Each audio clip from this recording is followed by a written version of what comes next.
సామాజిక కార్యకర్త రాజలింగమూర్తి హత్యతో తనకు ఎలాంటి సంబంధం లేదన్నారు మాజీ ఎమ్మెల్యే గండ్ర వెంకటరమణారెడ్డి. హత్య వెనుక తన ప్రమేయం ఉందన్న మృతుడి కుటుంబీకులు, నేతల ఆరోపణలపై ఆయన తీవ్రంగా స్పందించారు. రాజలింగమూర్తి హత్యపై దుష్ప్రచారం చేస్తున్నారని గండ్ర మండిపడ్డారు. హత్యను తీవ్రంగా ఖండిస్తున్నానని చెప్పారు. రాజలింగమూర్తి హత్యను బీఆర్ఎస్ కు అంటగట్టేందుకు యత్నిస్తున్నారని మాజీ ఎమ్మెల్యే మండిపడ్డారు. లింగమూర్తిని తానే చంపించానని మంత్రి కోమటిరెడ్డి వెంకటరెడ్డి చేసిన వ్యాఖ్యలు బాధాకరమన్నారు. హత్య రాజకీయాలను బీఆర్ఎస్ ఎప్పుడు ప్రోత్సహించలేదని, మేడిగడ్డ బ్యారేజ్ కేసును చట్టపరంగానే ఎదుర్కొంటామని తెలిపారు. ఈ హత్యతో తనకు కానీ బీఆర్ఎస్ కు కానీ ఎలాంటి సంబంధం లేదని, హత్యపై సిబిఐతో లేదా సిఐడితో విచారణ జరిపించి దోషులను శిక్షించాలని డిమాండ్ చేశారు గండ్ర వెంకటరమణారెడ్డి.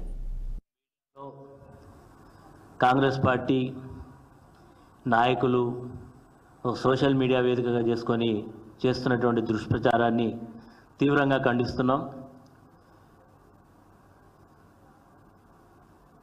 ఈరోజు కాంగ్రెస్ పార్టీకి సంబంధించినటువంటి కొంతమంది నాయకులు, అదేవిధంగా సాక్షాత్తు రాష్ట్ర మంత్రి కోమటిరెడ్డి వెంకటరెడ్డి గారు మాట్లాడినటువంటి మాటలు చూస్తూ ఉంటే కొంత బాధాకరంగా ఉంది.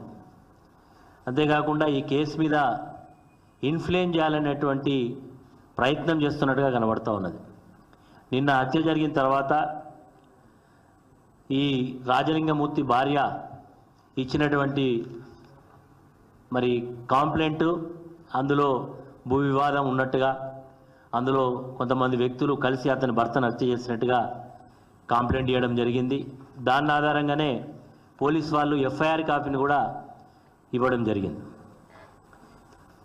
చాలా స్పష్టంగా చంపినటువంటి వ్యక్తులు పోలీసుల దగ్గర, మరి పోలీసులు పట్టుకున్నారా, పోలీసుల వాళ్ళు లొంగిపోయినా నాకు సమాచారం లేదు, కానీ పోలీసుల దగ్గర ఉన్నట్టుగా మాకు సమాచారం ఉంది.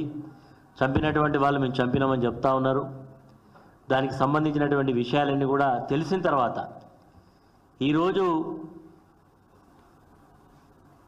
వీళ్ళు మాట్లాడేటువంటి మాటలు చూస్తూ ఉంటే ఈ యొక్క హత్యా కోణాన్ని ఒక రాజకీయ దురుద్దేశంతో బీఆర్ఎస్ పార్టీ పైన, సాక్షాత్తు మాజీ ముఖ్యమంత్రి కేసీఆర్ గారి పైన, హరీష్ రావు గారి పైన, నా పైన చుట్టేటువంటి ప్రయత్నం చేస్తున్నారు.